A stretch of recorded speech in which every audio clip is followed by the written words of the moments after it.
It stood for more than 3,000 years and was obliterated in seconds. ISIL fighters laid waste to the ancient Iraqi city of Nimrud on a spring day 2 years ago. Palaces and temples were blown up, a towering pyramid bulldozed. Just 30% of one of the world's great archaeological treasures now remains. The United Nations says such deliberate destruction constitutes a war crime.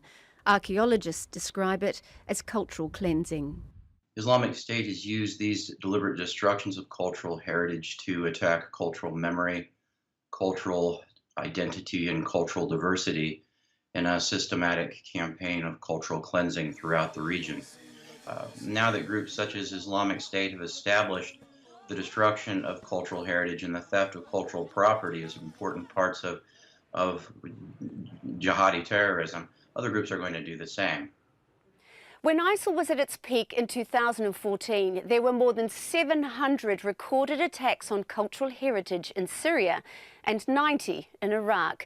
We're talking churches, mosques, shrines and cemeteries, many of them places in use by local people, as well as ancient sites like the Temple of Belhir.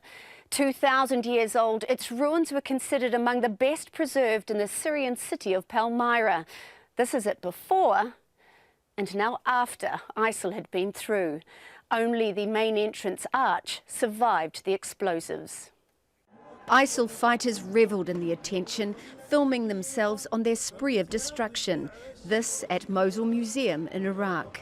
Most of its ancient treasures were looted to finance ISIL's war.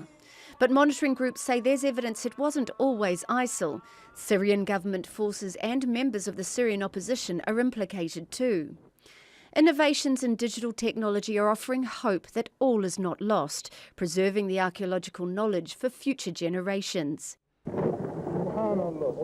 15 years after the Afghan Taliban blew up the Buddhas of Bamiyan, the International Criminal Court gave a 9-year prison sentence to a man who helped destroy the fabled shrines of Timbuktu in Mali.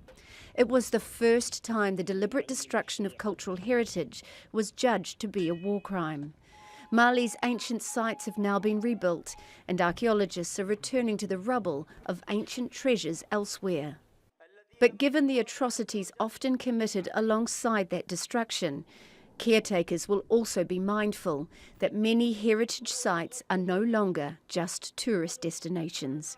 Miriam Nahond, Al Jazeera.